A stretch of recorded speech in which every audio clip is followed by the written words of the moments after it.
Happy Republic day everyone. My name is Vivek Sharma and आज की इस वीडियो में हम 4 इंपॉर्टेंट टॉपिक को डिस्कस करने वाले हैं।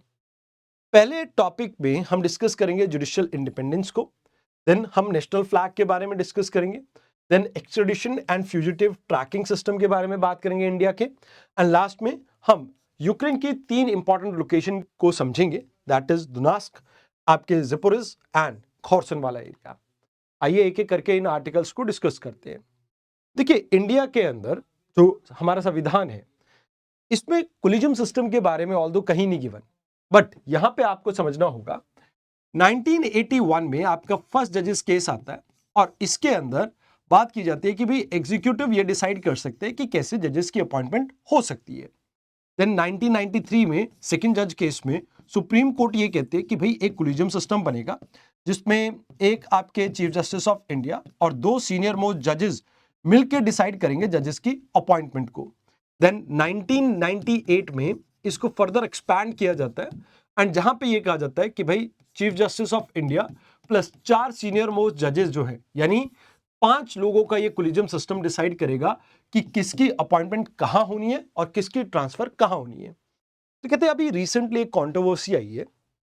इसमें क्या हुआ, हमारे सुप्रीम कोर्ट के जस्टिस साहब हैं उज्जवल जी, इन्होंने ये कहा कि भाई एग्जीक्यूटिव का इंटरफेरेंस जो है जजेस की ट्रांसफर के लिए, खासकर हाई कोर्ट के जजेस की, ये कहीं ना कहीं कोलिजियम सिस्टम के ऊपर भी एक डेंट है एंड जुडिशियल क्रेडिबिलिटी को भी इरोड करेगा। तो कहा जाता है कि देखो, ऑल्दो डिसीजन आपके कोलिजियम सिस्टम ने लिया, बट यहां पे रिकंसिडरेशन के लिए जब यूनियन गवर्नमेंट ने भेजा तो उसके बाद यहां पे कहीं ना कहीं जो डिसीजन आया उसको लेके ये कहा जा रहा है कि भाई इससे जुडिशियल सिस्टम के ऊपर लोगों का जो ट्रस्ट है वो ट्रस्ट इरोड होगा।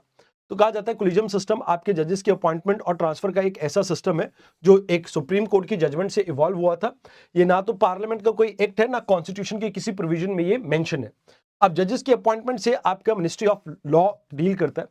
मोर ओवर ये एक एक्स्ट्रा कॉन्स्टिट्यूशनल बॉडी है जो कि एस्टैब्लिश की गई थी जुडिशियल इंटरप्रिटेशन के थ्रू, जिसमें आपके आर्टिकल 124 क्लॉज 2 को एंड आर्टिकल 217 जो हाई कोर्ट की अपॉइंटमेंट से डील करता है, इनको यूज किया गया।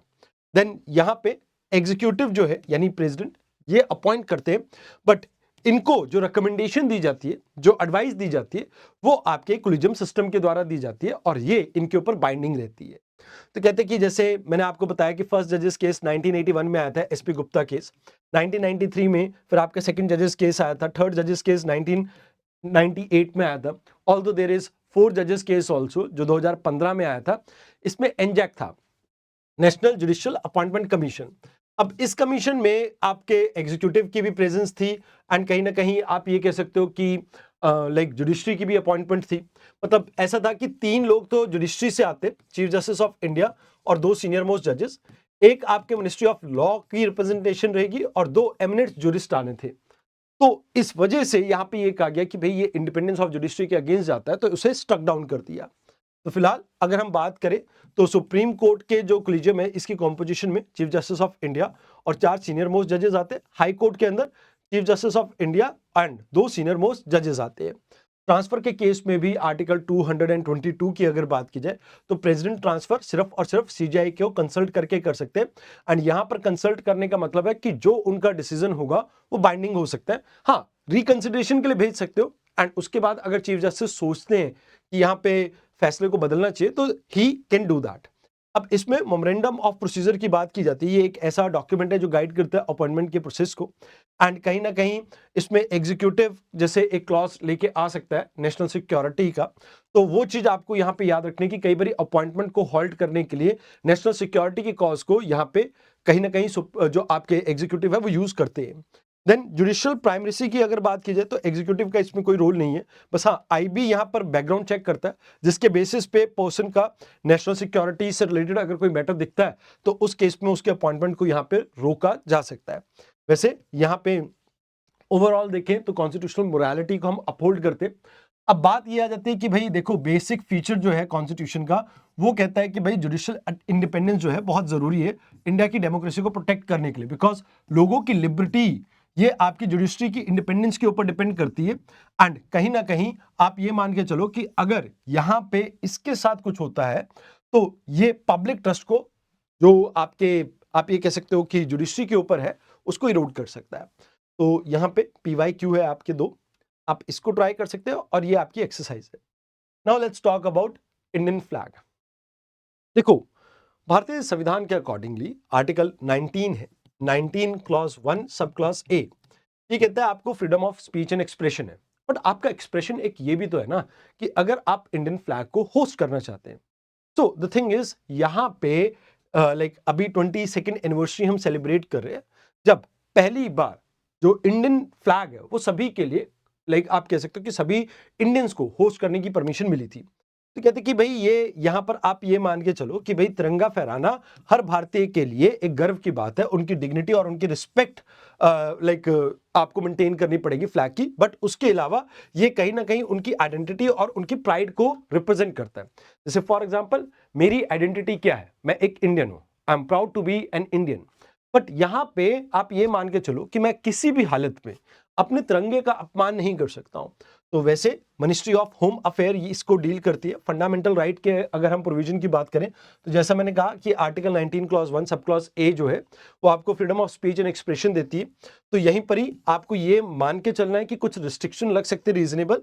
तो फ्लैग कोड ऑफ इंडिया 2002 का जो आपका लॉ है and prevention of insult to national honour act 1971, ये कुछ आपके ऊपर रिस्ट्रिक्शंस लगा सकते हैं। जैसे शाम के टाइम पे आप झंडे को फहरा के नहीं रख सकते हैं। तो यहाँ पे इंडियन फ्लैग को किस तरह से वो इवॉल्व हुआ, तो कलकत्ता में हमने ग्रीन येलो और रेड स्ट्रिप के साथ इसको लेके आए थे।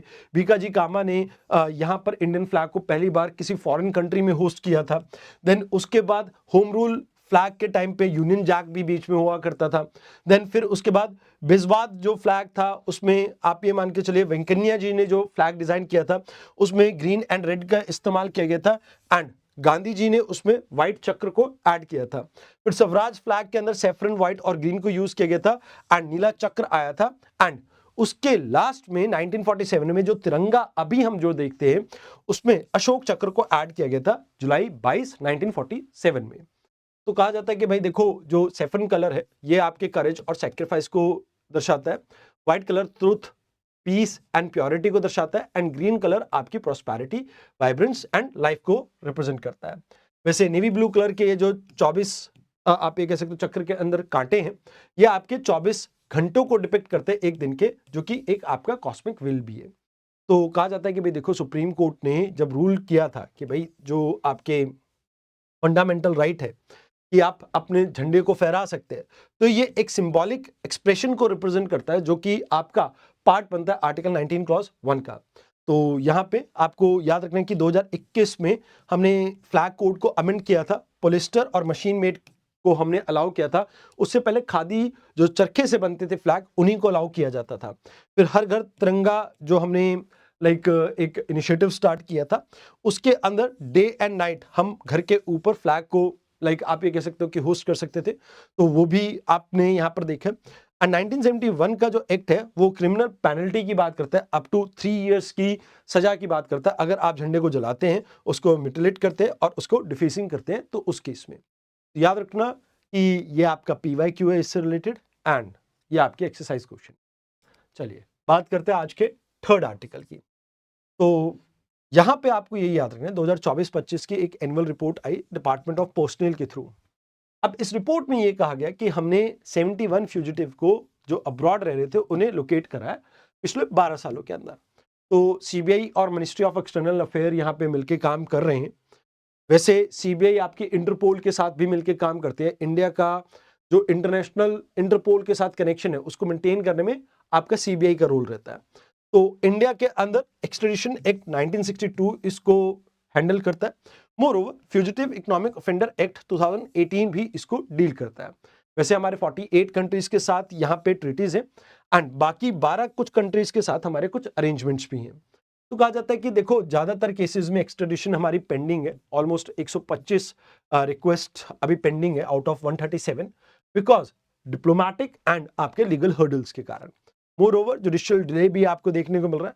533 लेटर ऑफ रेगोटरी जो है वो पेंडिंग है, अभी भी इंटरनेशनल जुडिशियल में हमारे को कॉपरेशन नहीं मिल पा रहा है इस वजह से। सॉवरेन एंड लीगल डाइवर्जेंस भी आपको देखने को मिलता है। कई बार ऐसा होता है कि भाई एक्सट्रेडिशन इसलिए लाइक आपकी सक्सेसफुल नहीं हो पाती बिकॉज वहां पर डबल क्रिमिनलिटी नहीं है। कि भाई देखो कई बार ऐसा होता है कि भाई कुछ केसेस में आपको एग्जांपल देता हूं कि डेथ पेनल्टी कुछ कंट्रीज में बंद है, बैन है। तो अगर इंडिया में डेथ पेनल्टी है तो उस केस में पर्सन को एक्सट्रेडिट नहीं किया जाएगा कि भाई इंडिया में नहीं भेजा जाएगा, पहली बात। दूसरी बात यहां पे ये आ जाती है कि अगर हम देखें तो कुछ केसेस में जैसे हमारे यहाँ पर जो क्राइम है उनके वहां पर वो क्राइम नहीं है, तो उस केस में भी यहाँ पे आपको कई बार फेलियर का सामना करना पड़ता है। तो कहते हैं कि कुछ केसेस में ऐसा भी होता है कि भाई पर्सन इंडियन सिटीजनशिप भी छोड़ देता है, तो उस केस में भी पर्सन को वापस इंडिया में लाना बहुत मुश्किल हो जाता है। तो कहते हैं कि टेक्नोलॉजिकल लिवरेज क्या है हमारे पास, भारत पोल जो है जो आपका पोर्टल है, इसके थ्रू हम इनकी जियो लोकेशन को कहीं ना कहीं इंटरपोल के साथ शेयर कर लेते हैं, तो ग्लोबल कॉपरेशन हमारा और अच्छा हो जाता है। डिप्लोमेटिक आउटरीच हमने इंक्रीज किया through G20 and Interpol general assembly के थ्रू। बाकी हम कोशिश कर रहे हैं कि हम कैसे और बेटर इनिशिएटिव्स ले ताकि इन क्रिमिनल्स को हम पकड़ सकें। वैसे 24/7 हमारा जो कोऑर्डिनेशन है फॉरेन कंट्रीज के साथ CBI मेंटेन करता है। भारत पोल की अगर हम बात करें, ये एक कनेक्टिंग ब्रिज है जो स्टेट पुलिस और इंटरपोल को कनेक्ट करता है थ्रू आपके रेड कॉर्नर नोटिस वगैरह आपने इशू करवाना हो उसके लिए। एंड मल्टीलेटरल कंप्लायंस की बात की जाए तो United nation convention against corruption, ये कहीं ना कहीं इसके अंडर भी आप किसी कंट्री से जो इसकी मेंबर है उससे आप असिस्टेंस सीख कर सकते हैं।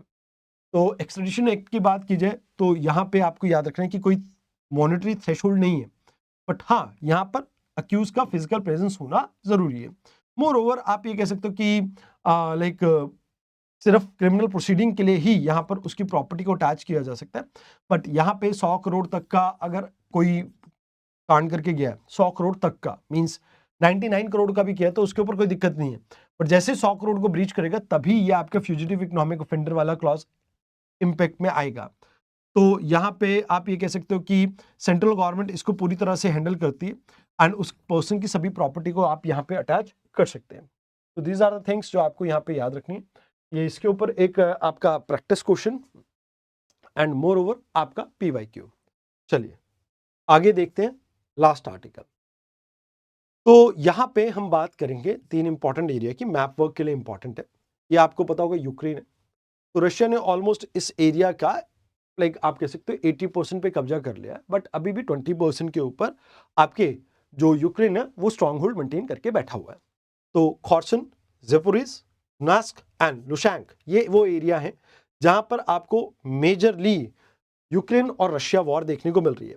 वैसे ये एरिया रशिया क्यों चाहता है, रशिया की वार्म वाटर पॉलिसी के अंडर वो चाहते हैं कि भाई देखो उनका नॉर्दर्न साइड और जो ईस्टर्न साइड है वो कहीं ना कहीं बहुत ज्यादा बर्फ से कवर रहता है विंटर के टाइम पे, तो थ्रू आउट ईयर उनकी ट्रेड को मेंटेन करने के लिए they need somewhere access to the fresh मतलब टू दी नॉर्मल वाटर। तो ब्लैक सी के एक्सेस के लिए यहाँ पे जो आपका पहले क्रीमिया वाला पार्ट इन्होंने एनेक्स किया था और उसके बाद ये पूरा पार्ट यहाँ पे एनेक्स करने की बात हुई थी।